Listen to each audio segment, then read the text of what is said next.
기대스라고 반갑습니다.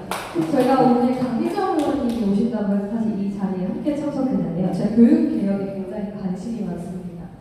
여러분 모두 다 지금 여기서 자녀분들 나와서 기르고 계시죠? 여러분 자녀분들이 서울대, 연서울대, 고등대학교를 갈 것인가, 고등학교 졸업하고 사회생활 할 것인가, 어느 것을 선택한다고 하실 때 응원하실 거예요?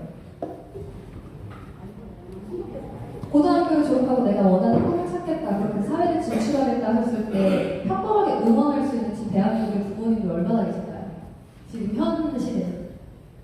저는 아이들을 가르치는 직업을 사실 가지고 있었어요. 어느 날 유치원 친구들이 학원에 나왔는데 그런 이야기를 하더라고요. 선생님, 저는 학원을 6개 다녀요. 그런데 옆에 있던 친구가 7살이었는데 저는 7개 다녀요. 지금 이게 대한민국의 유치원생들, 초등학교 저학년 친구들이 가지고 있는 사교육의 현실이에요. 그럼 이러한 환경을 누가 만들었나를 돌아보게 되잖아요. 어른들의 역할이 얼마나 중요하고 대한민국의 개혁이 얼마나 중요한지가 이런 부분에서 나타나는 것이에요. 아이들은 이미 어릴 때부터 학습을 합니다.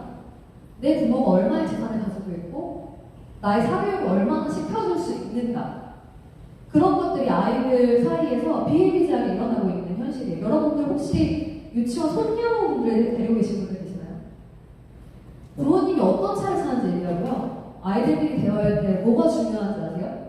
우리 집 몇 평 살아? 너 어디 아파트 살아? 그 놀이터에 가서 놀려면요, 그 아파트에 입주를 살아야 되는 현실이에요. 그리고 어느 분을 이야기 들었는데 아이를 한 명 더 낳아서 기르실 생각이 없어요? 라고 학부모님께 여쭤봤었어요. 그런데 그런 이야기를 하시더라고요. 선생님, 저는 사교육비가 감당이 안 돼요. 왜요? 학교에서 방과후 수업을 하잖아요. 방과후를 하면요, 집안이 못 사는 애처럼 돼서 아이를 어릴 수가 없어요. 지금 이게 대한민국 교육의 현실입니다. 그런데 사실은 저는 민주당도 마찬가지로 대한민국 정치권에게 묻고 싶어요. 얼마나 많이 현장의 목소리를 들었죠? 지금의 이런 아이들이 경쟁체제에서 그대로 자라나서 대한민국에서 소위 말하는 지금 윤석열 대통령 한동훈, 그리고 지금 이동관 아들 한폭처럼 정말 좋은 대학 나오고 네가 좋은 대학 가서 뭐든지 이룰 수 있는 직업, 사회적 지위만 가지고 넌 뭘 해도 괜찮아, 이런 사회가 만들어졌잖아요. 그렇다면 어디서부터 이것을 바꿀 수 있을까? 결국에는 교육 환경이에요. 지금 이 환경이 바뀌지 않으면요, 윤석열 같은 사람은 계속 자라나요. 좋은 대학 나오면 되고 좋은 직업 가지면 되고, 그래서 네가 사회적으로 영향력가 생기고 엄마 아빠는 네가 뭘 해도 괜찮아. 여기서 솔직하게 말씀드릴게요. 내가 나중에 자라서 자녀가 엄마 아빠 저는 현장에서 노동하는 노동적인 직업을 갖고 싶어요, 응원하실 수 있는 부모님들 계신가요?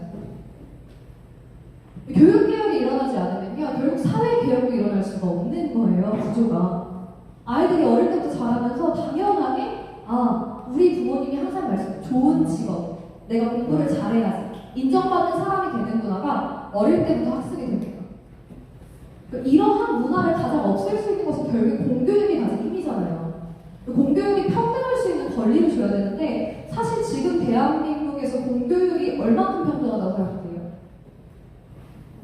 직업을 가지기 위해서, 그리고 부모가 부가 없으면 다양한 교육을 받을 수 있는 환경조차 되지 않아요. 얼만큼 많이 공교육이 지금도 많이 활발해졌다 하지만 솔직하게 말해서 예체능, 정말 돈 있는 직업을 가진 친구들 아니고 못해요. 그런데 배우고 싶어도 못 배우는 친구들이 있고요, 경험하지도 못하는 친구들이 있어요.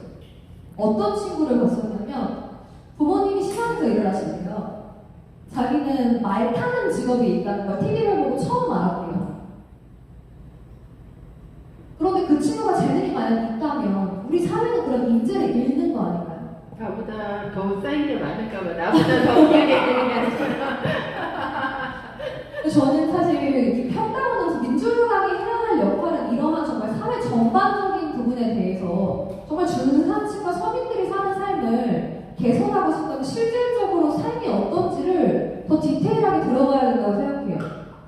그냥 막연하게 민주주의를 외치는 게 아니라 지금 신자유주의 시대에서 얼만큼 많이 디지털화돼 있고 그 안에서 벌어지고 있는 불평등의 균형을 잡기 위해서는 교육개혁과 사회개혁이 함께 가야 된다고 생각합니다.